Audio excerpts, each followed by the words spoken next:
She's a winner. And welcome to the Intuitive Entrepreneur Show, where you take enlightened entrepreneurs, coaches, and influencers together to discuss cutting-edge topics in the world of relationships, culture, business, and spirituality. And here's your host, Miss Carol Boston. Hello, everybody, and welcome to the Intuitive Entrepreneur Show, where we say, okay, what we say is sometimes we don't feel like we have an intuition, but we all do. And I'm learning so much about it and how to trust my own intuition. And we bring the most cutting edge people here to help us learn how to do that in different modalities. Now, those of you who follow me know I always look out the window and I say, what's the weather like where you are? Because I'm your weather girl. It is just all of a sudden getting super cloudy here in Fort Lauderdale, Florida. Some more rain coming in. I woke up at 5:30 this morning specifically to go to the gym, only to find it lightning and pouring, and my umbrella was in the car. So I did not go at 5:30. I did, however, go later this morning at about 10:30 and had a great workout. Not just for the physical aspect of it, but it's really good for me mentally as well. How many of you have a place, doesn't have to be the gym, where you know that when you go and you shut the door, maybe you have a prayer closet, I don't know, and you shut the door and you leave all your challenges on the other side of the door and you get to just be and enjoy? That's me at the gym. Doesn't matter what's going on in my world, right? I leave it at the door. When I walk through those doors, we all get to have that kind of space. So if you're here today, please let me know that you're here. Chime in, and I want to know where you're chiming in from and what the weather's like where you are. This is our first Wednesday in March, so it gets to be me. But next week, you definitely want to be here. We have Erin coming. Now, if you were watching the show a couple of 3 weeks ago, we had another young lady here, psychic and medium, or maybe she wasn't a medium, she was a psychic. I don't know. Like I said, I'm learning about all this stuff. Look what COVID has taught me, right? Never knew anything about it before. How about you? What has COVID taught you, something completely new that you thought, does that even exist? That's kind of how it was about the worlds of clairvoyance and audiovoyance. And anyway, Erin is a light worker. And I actually had her on my show, and I'm streaming this live to my Facebook page. So if you're here, let me know that you're here. We had great conversation. We had several people live on the show asking questions, and you want to come next week and bring your questions. We want to have a huge chunk of this be Q&A. What is it you want to know about your gifts? What is it you want to know about how to hone your gifts and skills and get more in touch with them and use them for good, right? So anyway, next week we have a guest, and you definitely want to be here. I was spending time with my friend Beverly, I met earlier today and yesterday on Zoom. She's rolling out Beyond the Stage podcasting. It's going to be amazing. We will be having Beverly on the show a little bit down the road. I don't even know what to tell you about Beverly. She is big into the metaverse. And that's where I'm going to be headed with one of my shows, is in the metaverse. You get to put on your avatar and walk around as if you're really there. Now, I get challenged with those kind of things. The first time Beverly took me into the metaverse, and my avatar, I'm trying to control the thing with my little mousy poo here, and I fell off of the stage. I was supposed to be speaking on the stage. I fell off the stage, didn't know how to get back on the stage. But at least it was good for a laugh, right? We get to try stuff new all the time. That's what it's all about. Well, except when it comes to some food things. There are things you are not going to get me to try. Just not going to happen. Someone put out a post the other day and said, what's the one thing that you won't eat? I'm like, one thing? How long can my list be? No butter, no margarine, no fried fruit, no snails. Oh my God, people eat those slimy things. No liver, no stinky blue cheese or any kind of stinky cheese. Ugh. Then I stopped my list. I said, but I could go on. I eat a wide variety of things. I'm just not adventurous. How about you? Are you adventurous? Let me know in the comments. Oh, I have friends that they travel the world and try anything. And sometimes think about it. They'll travel the world and try anything when it comes to food, but not when it comes to their business. And oftentimes it's because we fear which means we're doing it to ourselves. We fear sitting in judgment. Sitting in judgment. I want you to think about what I said. Because oftentimes the very thing that we fear coming from somebody else is the very thing we're doing to ourselves, right? Oh, they might say, I'm not good enough.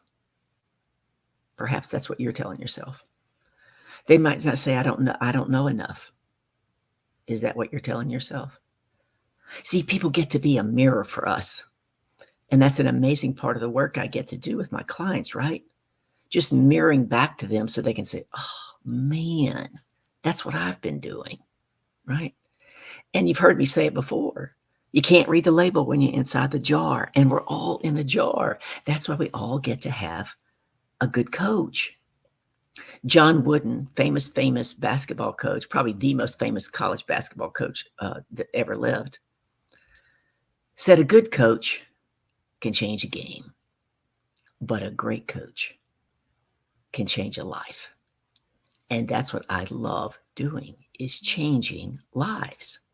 So one of the things I was assisting Beverly with, it made me stop and think that oftentimes the things that we're really, really, really good at, excuse me, we take them for granted. We take them for granted because they come so easy to us.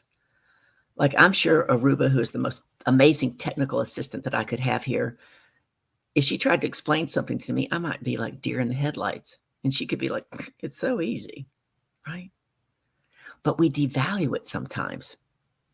And one of the things that Beverly wants me to talk about on her podcast when she brings me on, since I am the queen of reframe, is how I help my clients, reframe their headlines and their 30-second pitch. As a matter of fact, I recently had a woman, rewrote her entire sales script for her and her pitch. She had a new project going on.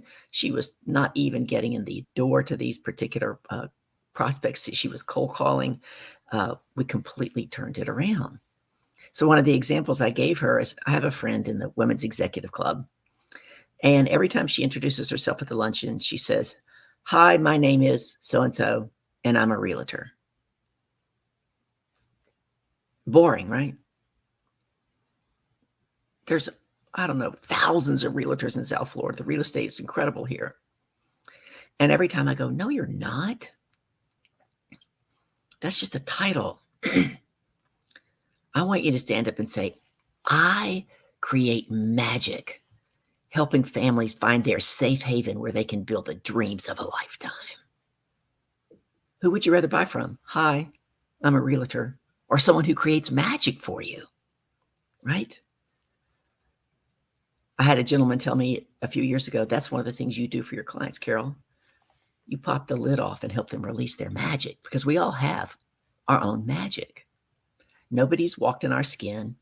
Nobody has our exact experiences. As a matter of fact, I read something the other day. I think it was in the new book a friend of mine sent me after my dad passed away, called Jesus Calling. And it was God saying, don't compare yourself to anybody else. Don't be jealous of their path. Don't wish your path were different, because your path is exclusively yours, created just for you. Think about it. We often do that, right? I'm going to circle back to what I started with, sitting in judgment. So we're going to talk about that today, because I find it come up with my clients all the time. Judgment, judgment, judgment. This is our book, Ayan Levanzant.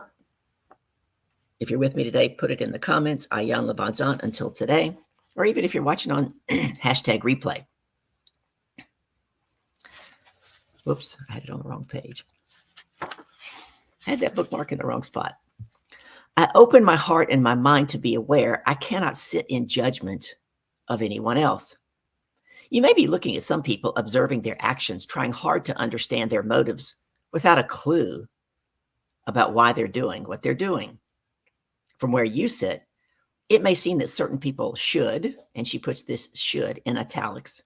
And those of you who know me and work with me, I work with my clients, we take the words should and shouldn't out of our vocabulary. We can chat about that in a minute. She says, from where you sit, it may seem that certain people should know better. They should be better, right? and they should be doing better. The truth is, every time you should someone, you make a judgment, right? And judgment's about what? It's all about rightness and wrongness. What if you could look at things and say, they just are? It's just the facts. This means the wrong you attribute to them actually belongs to you. When I first learned this years ago, what a slap upside the head, right? The reason that we recognize it in somebody else is because it's in us. Think about that, folks. I'm going to read that sentence again.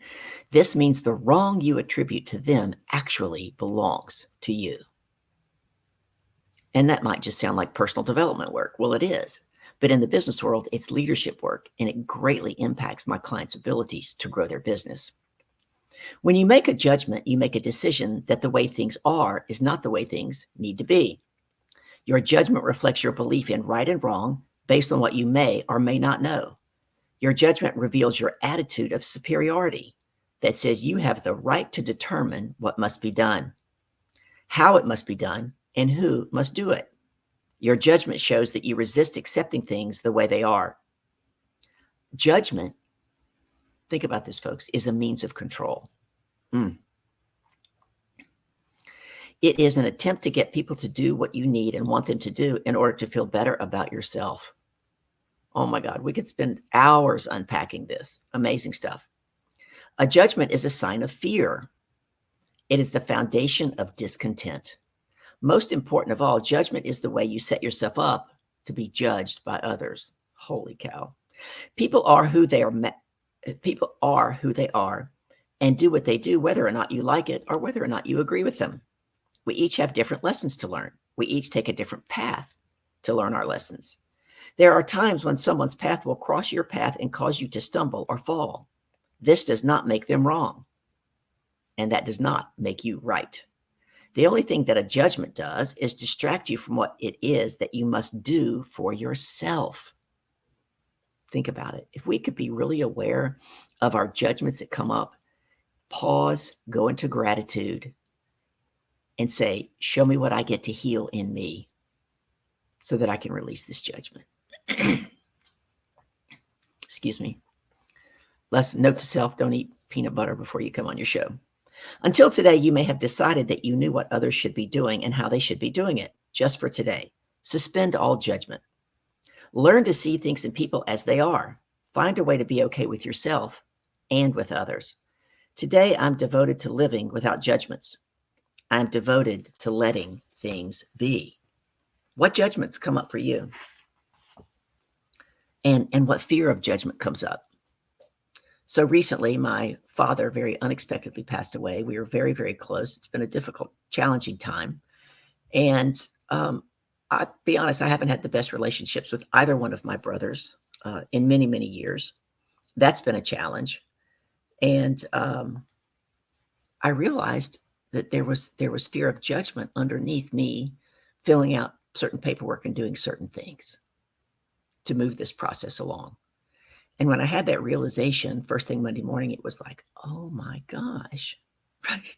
Come on, everybody. We know that when we procrastinate, it's always based in fear. Could be fear of failure, could be fear of success, could be fear of judgment, could be fear of being vulnerable or being seen. But I had been procrastinating. Now, there was some legitimate things going on with attorneys and everything back and forth that caused a little bit of a time challenge. But let's look at that. I was concerned about judgment. It happens to the best of us. That's why I say we get to have a good coach to help us see those things that we're unable to see. The lady that I did the hot seat coaching for at a conference, 4 weeks ago now, time flies. She started laughing. She goes, oh my God, that's the very thing I help my clients with, and I can't help myself. Of course you can't. Right? We don't get to be our own great coach. We can work and we can have some awarenesses, but we can't read our own label because we're inside the jar. Inside the jar. So where is judgment holding you back? Is it keeping you from being bold in your marketing? Is it keeping you from being assertive when you make cold calls and reach out to prospects? Jeff Purdue Atkins in the house. He says it is 49 degrees and gray today. Well, it's pretty gray here too, but I think it's still in the high 70s, so it's a lot warmer than where you are. I think it was supposed to get up to like 86 by tomorrow. Crazy weather. But I hope you're staying warm, and I thank you for joining us. We've been talking about judgment and fear, how the judgment that we fear from others is typically the judgment we're giving ourselves. So let's talk about when we get caught in that trap, because it becomes a loop, right? Our brain goes round and round and round. Jeff said, I'm glad that I can make it. Me too. If you don't know Jeff, get to know Jeff. Amazing. He's amazing. I think I might just bring him on this show. We had him on my other Facebook Live show a few weeks ago. And I bet a lot of you that are in this community know him. He's had several of his own shows, done a lot of, I know, don't tell him that you do techie work, but you do techie work. At least you did. Jeff says, I miss me some Carol. I miss you too. We get to talk soon about connecting in person at my father's funeral. Plainview, Texas in April. Jeff says, I have hosted this show a few times. Yes, you have. Yes, you have. I think you even hosted in my absence a couple of times, but you were hosting it long before Max brought me on the picture. Yep. You were doing the intros and the outros and the backtros and all the techie stuff.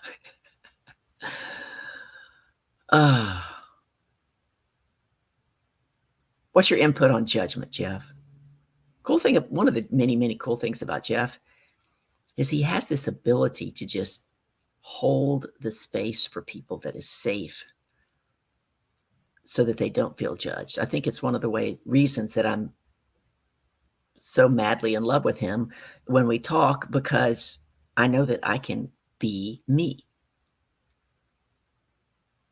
And even sometimes when I squelch being me, he encourages me to be me because there's no judgment there.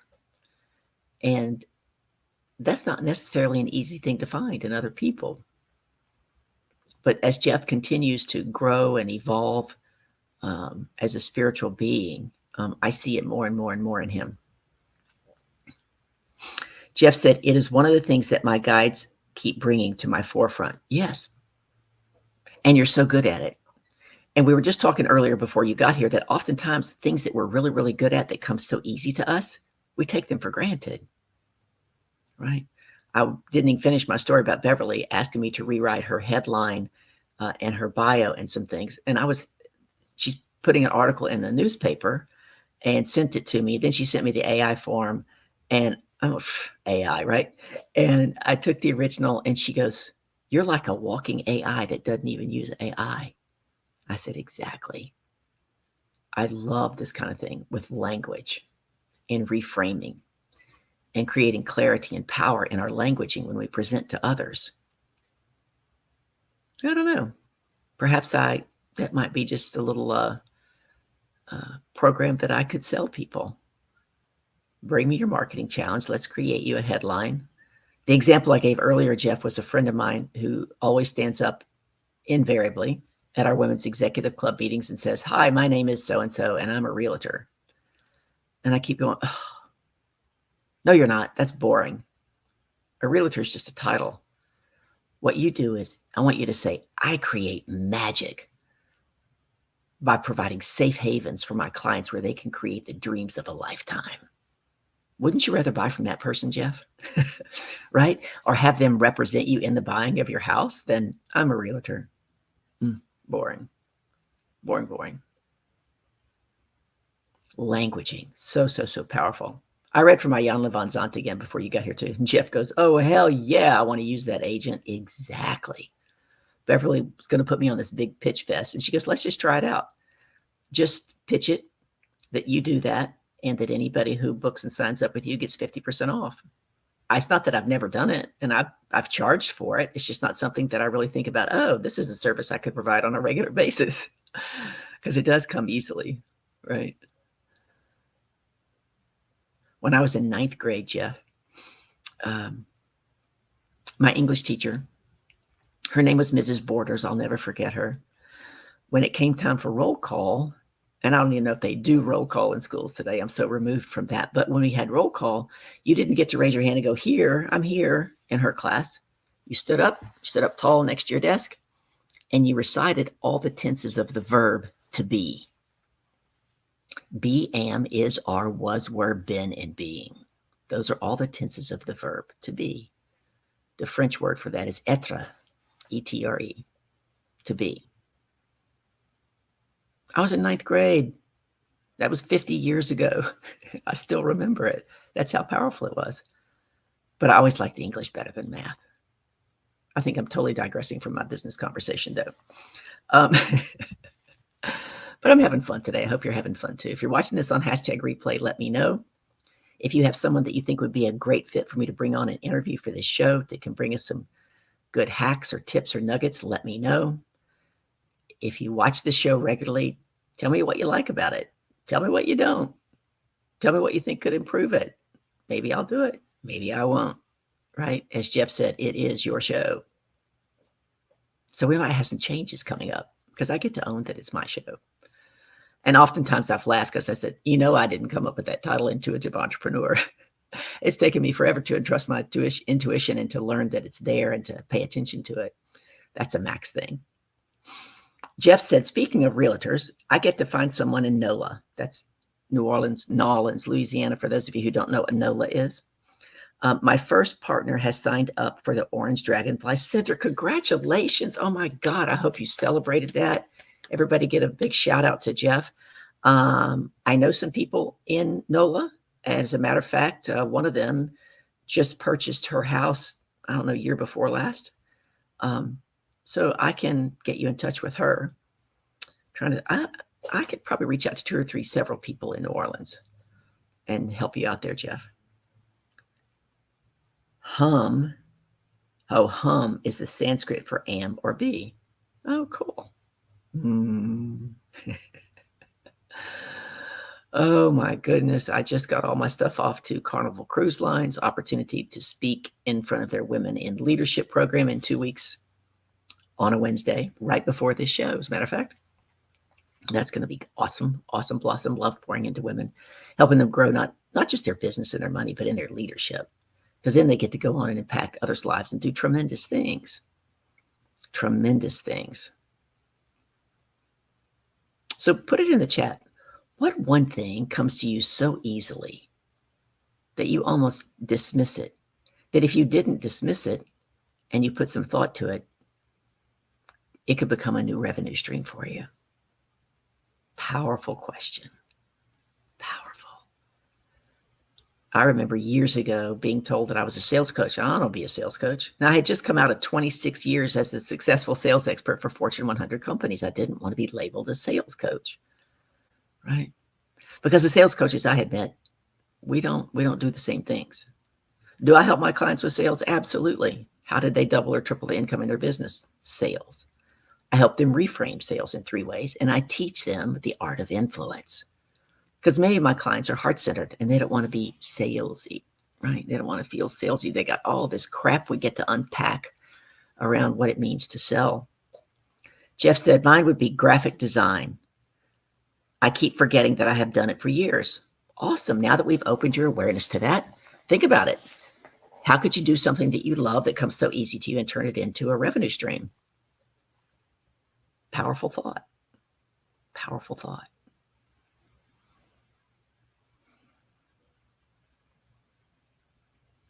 Yes, I'm thinking. Oh my goodness. That's a challenge, right? In the sales call for most of my clients, they want to fill up that space with talking. Silence is your friend in the sales call. Silence is your friend. I teach my clients about how to show up in the negotiation with blue chips and black chips so that you walk away with what you want and they win as well, right? Leadership in sales is a pull. It's not a push. It's not about dominating somebody. I think when I streamed this live on Facebook today, I entitled it about something about walking in someone else's shoes. one of the things I do with empowering questions and teach my clients to do is to get into the mind of the prospect they're talking to so they can see the world from their viewpoint. Oftentimes we make assumptions and we don't have all the information. Jeff said, I could go back to designing covers for authors. Oh my God, that would be awesome. And there are so many people we could put you in touch with for that. If you love doing it, it makes you money. Let me know. Jeff said, you do so great at helping people get over the whole sales phobia. Exactly. And I'm really good at getting them into action right away. I remember this one client. Her business wasn't growing because her exact words were she was terrified of picking up the phone and making a cold call. She keeps trying to have this business and there's no clients because she won't pick up the phone. Doesn't want to have a conversation, right? After our second coaching session, she picked up the phone and made 3 calls. Guess what she did next? She goes, yeah, I want to quit. This isn't working. Got her out of her comfort zone. She got scared to death, wanted to run back. No. I'm here to hold you accountable. Keep picking up the phone, making those calls. I remember when we finally put it in stone for her first webinar. 2 days later, what do you think she did? Yeah, I want to quit. This isn't working for me. Oh my goodness. We as human beings, we can be funny, can't we? We can be funny. Yeah, sales is leadership and leadership is sales, right? And leadership is pull, it's not push. How could you pull the people along with you so that they gladly came and did everything you exactly what you wanted them to do, what you wanted to achieve, right? Think about it. So one quick example before we wrap up for today. I'm reading the 3rd in a series of book, the Go Giver books. This one's called The Go Giver Influencer. And this young man has been sent to speak to the judge. And she is a judge. She was an attorney for decades. And she's teaching him about the art of natural negotiation. So she was talking about one of the things I talk about, right? When emotions go up, intelligence goes down. It's true for every human being, and not leading with our emotions. She says, you can have your emotions, you can feel them, but they don't get to drive the car. So she asked him a question. He goes, that happened to me 20 minutes ago on my way here. This guy cut me off in traffic, and on and on and on he went.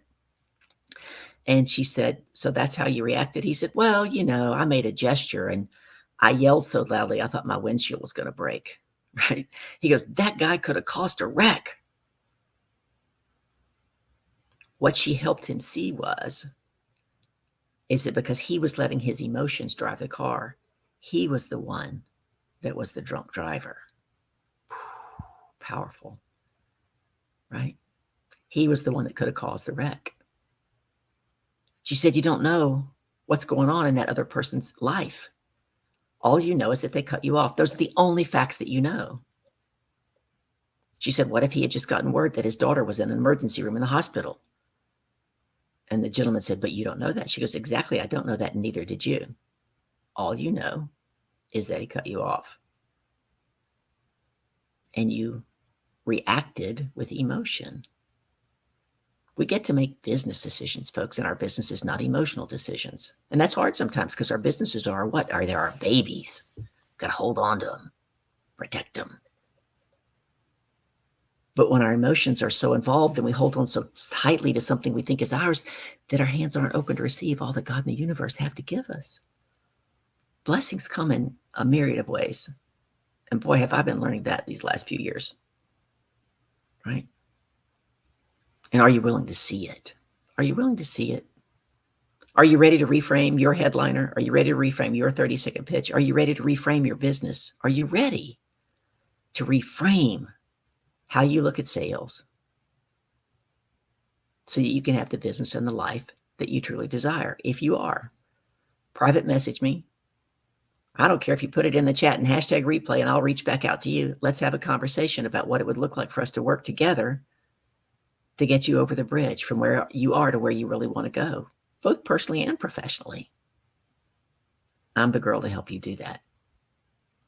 We have come up upon the end of our time today. It's been so great having Jeff here to chat with. Next week, we have a guest, Aaron. Make sure that you come, join us, bring your questions. Aaron wants to answer questions. We want to have a dialogue and not a monologue, right? We don't learn by doing all the talking, folks. We get to listen. Listen and breathe, as Jeff says. Make sure you breathe. I love you guys. Until next week, be blessed. Go in peace. Give one person a smile every day and make it the best that you can be. Take good care. We'll see you next week right here on the Intuitive Entrepreneur Show.